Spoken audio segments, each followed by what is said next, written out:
why did you decide to launch the company, and what can lenders and developers expect from this new firm? So the reason why I did possibly the easiest question you asked me today, Beth, I identified a gap in the market for a truly 100% dedicated monitoring surveying practice. It's something that, after doing research into the market, there is no other firm that is solely dedicated to monitoring surveying. In terms of what lenders can come to expect, the message is very, very simple. Project monitoring is all we do, and we believe we do it better than anyone else. And also, I think in terms of the firm's guarantee, every surveyor on every project is a 100% committed project monitoring surveyor and experienced monitoring surveyor. And you've mentioned before that you feel that project monitoring it's hugely overlooked in the wider surveying community, and obviously launching a company which is just that, is showing that you're trying to fulfill that gap. Why do you think this has been the case, and what real impact does this have on the wider property development market? I think it's always been perceived as a bolt-on service line. Predominantly, the traditional surveying services are quantity surveying, project management and building surveying, and bank surveying or project monitoring, whichever way it wishes to be labelled, is always seen as a bit of a bolt-on service line. And I think as a result, companies treat it the same way. So you have your predominant service lines, and project monitoring is perceived as a bolt-on and not dedicated the resource and requirement, often at the detriment of the client and the ultimate borrower. To put it into an analogy, arguably the best sportsman on the planet, Michael Jordan, he had a fantastically strong basketball career. He then moved into baseball, which he also did fantastically well at. But when he returned to basketball, what he was saying is actually the utilization of different muscle groups for him to achieve baseball impacted his ability to do basketball. And that's where I'm coming from, really. And just because you're a fantastically strong quantity surveyor doesn't give you the God-given right that you're a fantastically strong monitoring surveyor. And I think it is a different skill set. It has different skill set approaches. Hence why, identifying the reason why I've done what I've done. Mm.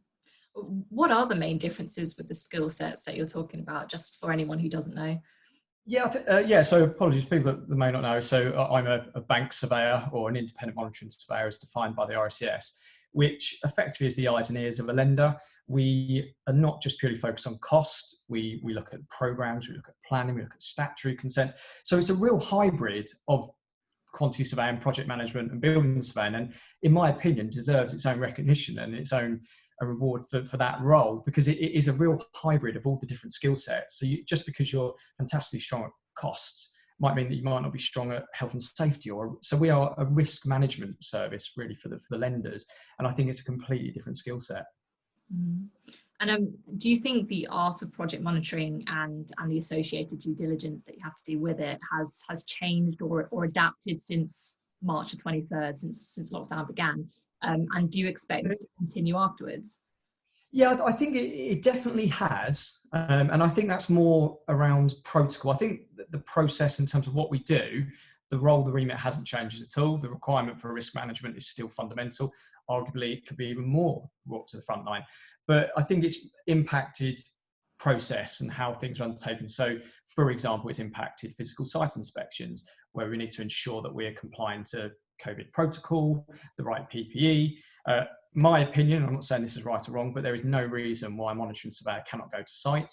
If the sites are in operation and all the operatives are able to work in conformance with COVID requirements, there's no reason why the monitor can't.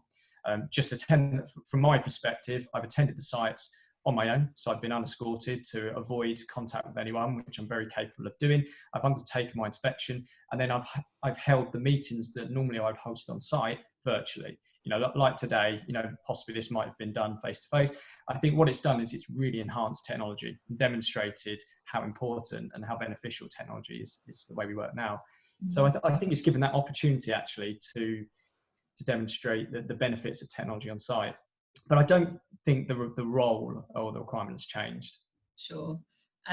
With the different elements, so for example, you said that you would have done the face-to-face on site rather than over Zoom or another platform. Has it sped up or slowed down the process for you? I'll be honest, I think it slowed it down a bit. And the reason for that is I think the benefit of the site meetings, I think you can kind of get things closed off quite quickly. Whereas sometimes with a Zoom call or a virtual telephone call, the things I'm doing is I'm reviewing costs, I'm reviewing programs. So normally it's me firing a question or saying my assessment is X, to which there may be an answer, but then there's a follow on after that. So I think whereas I'm sitting on site, I can physically appraise the applications and we can agree to the assessment there and then. So I think it's possibly slowed that element down. However, it's reduced the amount of time out of the office. So I'm more accessible on my phone and emails. I don't know if that's a good or bad thing actually, Beth, but yeah, so I'm certainly more accessible as opposed to driving around and being out on site. Sure, okay, that makes sense. And why do you think project monitoring is more important now than potentially pre-COVID, and how can it help minimise the risk for development lenders? I'm going to challenge you there. I don't think it's become any less or more important prior to COVID. I think it's always been extremely important. And I certainly think the lenders that I have a lot of experience with really see the value of a project monitor. And I think it's extremely important in our role, regardless of COVID. It's the same position I took with Brexit. It makes no difference to us. I think possibly what it's done is brought to the forefront the importance of a good monitor. I think when things go wrong, that's when, again, the banks rely heavily on their monitoring surveyor. So actually what I think it's done, as opposed to bringing project monitoring to the forefront, it's brought the appointed project monitor to the forefront. Who have they got utilised on their schemes? And certainly if it was my money, I'd be wanting to use a firm that's 100% dedicated to it. Have you witnessed, or have you kind of seen a trend of development lenders kind of reevaluating the third parties they use, for example, project monitoring? I think absolutely, and I think the same thing happened in 2008. I think when things go wrong, that's when you start requiring, dare I say, the best in class to be working for you, because that's the protection. It goes back to the role I undertake. I'm the eyes and ears of the funder, and I'm there to protect their interests. So arguably, they're going to look for the best firms to undertake this role for them. So yeah, I not reflect on myself, but I certainly think that I've seen lenders consider, their panels and the professionals they're appointing. What key advice are you giving to development lenders right now, and what should they be looking out for that they might not be looking at already? Yeah, I think that was a fair point there, because there's a few common things that I think quite typical, which is valuations and things. What is the asset worth? That's all quite typical stuff. But from my perspective, I think pulling it back to the construction on the ground, a week or so ago, there was new construction industry information related, where it's the first time in 10 years construction costs have actually reduced. Now, my opinion is that that's a double negative. We need to be very, very careful there. That I think in the current market, and this is not just an industry isolated issue, the COVID has impacted everyone, every business globally. So I think the issue we have at the moment is people are trying to secure workload and pipeline. So the issue we have now is that labour is becoming very cheap, or cheaper, dare I say. There is an issue with materials, but what's happening is people are tendering and procuring their pipeline extremely competitively. So now, when my advice to lenders is when they're considering new developments, the cost may be coming in lower as reported by the developer, but what I see is they're going to get hit later down the line, because actually the projects aren't feasible and they can't be built. I'm always looking at it from the perspective of the lender, that if they were to step in and to be able to build out that scheme, can it be built for the cost?